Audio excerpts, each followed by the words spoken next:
What kind of environment do you create around you? That's the question I have for you. What kind of environment do you create? Because there's so many different things you do. Behavior creates your environment. Say you create an environment of great things. You do a whole bunch of good things for other people. What kind of environment do you have around you now? Who's going to gather in around you? Other great people creating that same great environment. Well, what happens when you create an environment of pain, of suffering, of violence, or attacking other people? Now all of a sudden you've got an environment of war, of loss. And you've created an environment that you don't want to be in. You've created a situation you don't want to be in. You created an environment that no one would want to be in.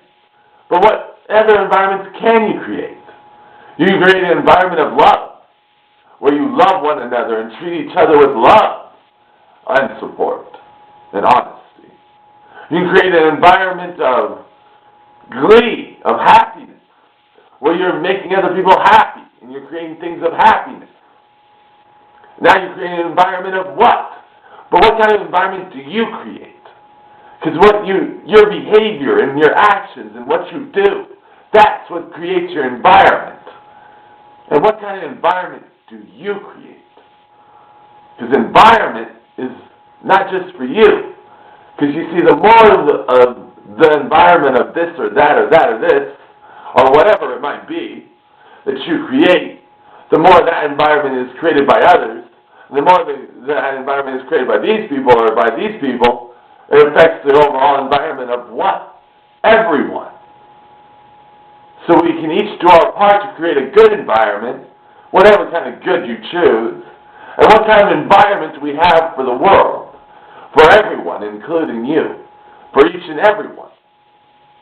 But if we create an environment of just violence and aggression towards fighting and violence and attacking one another, what kind of environment do we have for each and every one? Including yourself. So which will you choose? Will you choose to create an environment for each and every one from yourself, for yourself? What kind of environment are you going to create for yourself? One of good things? By behaving in a good fashion and treating others with respect?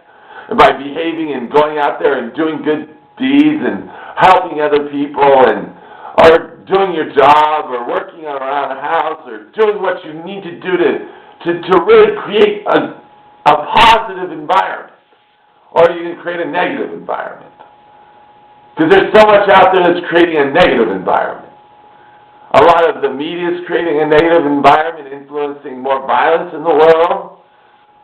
There's a lot of people creating a lot of negative environments in our world. It's entertaining to some at times, but when it is taken into life, what does it create? What kind of environment? But at the same time, we've got a lot of shows that create a good environment, that create humor, create family values, friendships, and hopes,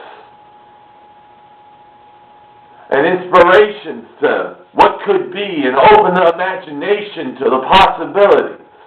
And when those are taken on in life, to each and every one, then what kind of environment do we have? So be careful in what environment you behave in life. Because you really don't want to live a life of war, a negative environment, do you? I'll leave you with that to think about. Thank you for your time. Christopher David Clayton of the United Unified Belief.